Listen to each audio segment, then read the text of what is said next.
राजस्थान की शौर्य भूमि सिर्फ किलों, राजाओं और युद्धों की कहानियों के लिए ही प्रसिद्ध नहीं है, बल्कि यहाँ की धरती अनगिनत रहस्यों और अलौकिक विश्वासों को भी अपने भीतर समेटे हुए है।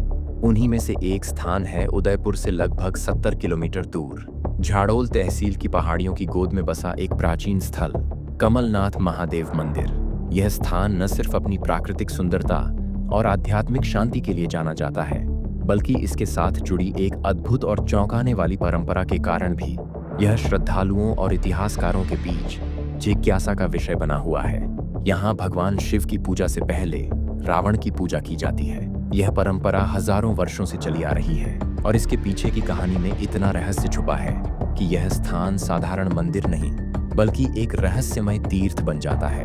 कहा जाता है कि लंका नरेश रावण, जिसे सामान्य रूप से एक राक्षस राजा और शिव भक्त के रूप में जाना जाता है, उसने इस स्थान पर घोर तपस्या की थी। प्राचीन मान्यताओं के अनुसार रावण एक असाधारण शिव भक्त था, जिसने भगवान शिव को प्रसन्न करने के लिए अपने 10 सिर अर्पित किए थे। कहते हैं जब उसने एक एक कर अपने 10 सिर अर्पित किए थे, सिर काटकर शिवलिंग के सामने अर्पित किए, तो 9 सिर कटने के बाद जब वह 10वां सिर अर्पित करने जा रहा था, तभी भगवान शिव प्रकट हुए और प्रसन्न होकर उसे वरदान दिया। यही वह स्थान माना जाता है जहां रावण की तपस्या रंग लाई थी और शिव ने उसे वरदान प्रदान किया था।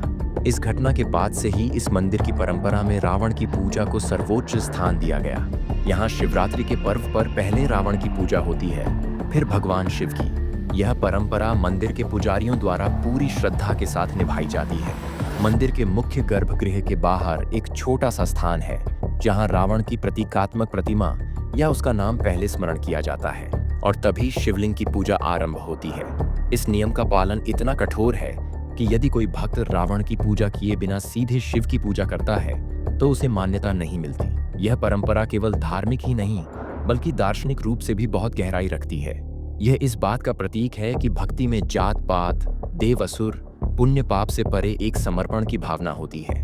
जब एक राक्षस भी अपने समर्पण और तपस्या के बल पर शिव को प्रसन्न कर सकता है।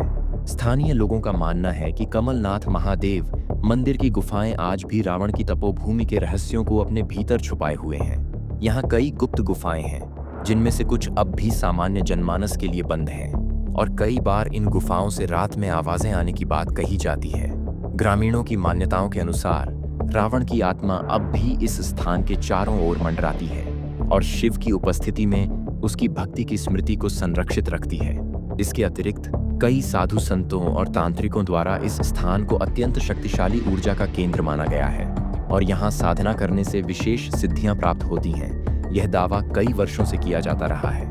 मंदिर की स्थापत्य कला भी कम चमत्कारी नहीं है। स्थानीय पत्थरों से बना यह मंदिर पहाड़ियों की गोद में बसा होने के कारण अत्यंत शांत वातावरण में स्थित है, जहाँ केवल पक्षियों की आवाजें और हवाओं की सरसराहट सुनाई देती है। मंदिर के चारों ओर बहता पानी, पेड़ पौधों की हरियाली और खुले आकाश के नीचे स्थापित शिवलिंग, यह सब मिलकर एक ऐसा वातावरण निर्मित करते हैं मानो स्वयं शिव ने इस स्थल को ध्यान और तपस्या के लिए चुना हो। मंदिर की दीवारों पर बने चित्र और प्रतिमाएं यह स्पष्ट करती हैं कि यह स्थल हजारों वर्षों से आध्यात्मिक गतिविधियों का केंद्र रहा है। एक अन्य दिलचस्प तथ्य यह भी है कि इस मंदिर का नाम कमलनाथ कैसे पड़ा। कहा जाता है कि रावण ने अपनी तपस्या के दौरान भगवान शिव को कमल के फूल अर्पित किए थे, परंतु अंतिम फूल जब समाप्त हो गया और पूर्ण संख्या पूरी न हो पाई, तब रावण ने अपनी एक आंख को कमल का फूल मानकर शिव को समर्पित कर दिया। शिव इस अर्पण से अत्यंत प्रसन्न हुए और उन्होंने इस स्थान को कमल के द्वारा प्राप्त तपोभूमि का दर्जा दे दिया। तभी से इस स्थान को कमलनाथ कहा जाने लगा। इस कथा के पीछे की गहराई दर्शाती है कि किस प्रकार एक राक्षस भी अपनी भक्ति के बल पर देवताओं की कृपा प्राप्त कर सकता है, और यह संदेश देता है कि भक्ति और समर्पण किसी जाति, रूप या प्रकृति से नहीं बंधा होता। वर्तमान समय में भी जब विज्ञान और तर्क का बोलबाला है, इस मंदिर में हर साल हजारों श्रद्धालु आते हैं, कुछ अपनी मनोकामनाओं के लिए, कुछ जिज्ञासावश और कुछ इस परंपरा को अपनी आंखों से देखने और अनुभव करने के लिए। यह स्थान अब केवल धार्मिक स्थल नहीं, बल्कि एक रहस्य, एक इतिहास और एक दर्शन बन चुका है। यहाँ रावण को पूजा जाना एक सांस्कृतिक क्रांति जैसा अनुभव कराता है, जो इस बात को सिद्ध करता है कि इतिहास के खलनायक भी किसी न किसी दृष्टिकोण से पूज्य हो सकते हैं। शायद यही कारण है कि कमलनाथ महादेव मंदिर केवल एक मंदिर नहीं, बल्कि भारतीय धार्मिक विविधता का जीता जागता प्रतीक है। यह मंदिर हमें यह सिखाता है कि भक्ति केवल देवी देवताओं की मूर्तियों की पूजा तक सीमित नहीं है, बल्कि यह एक साधना है, एक यात्रा जिसमें एक राक्षस भी देवता बन सकता है। यदि आप भी इस रहस्य को करीब से महसूस करना चाहते हैं तो एक बार कमलनाथ महादेव मंदिर अवश्य जाएं और जानें, क्या रावण वाकई राक्षस था या वह एक योगी था जिसकी तपस्या और भक्ति आज भी शिव के चरणों में जीवित है। इस रहस्य पर आपकी राय क्या है, हमें कमेंट में बताएं और ऐसे ही और रहस्यमयी कहानियों के लिए जुड़े रहें हमारे YouTube चैनल के साथ, क्योंकि यह तो बस शुरुआत है, असली रहस्य तो अभी बाकी है।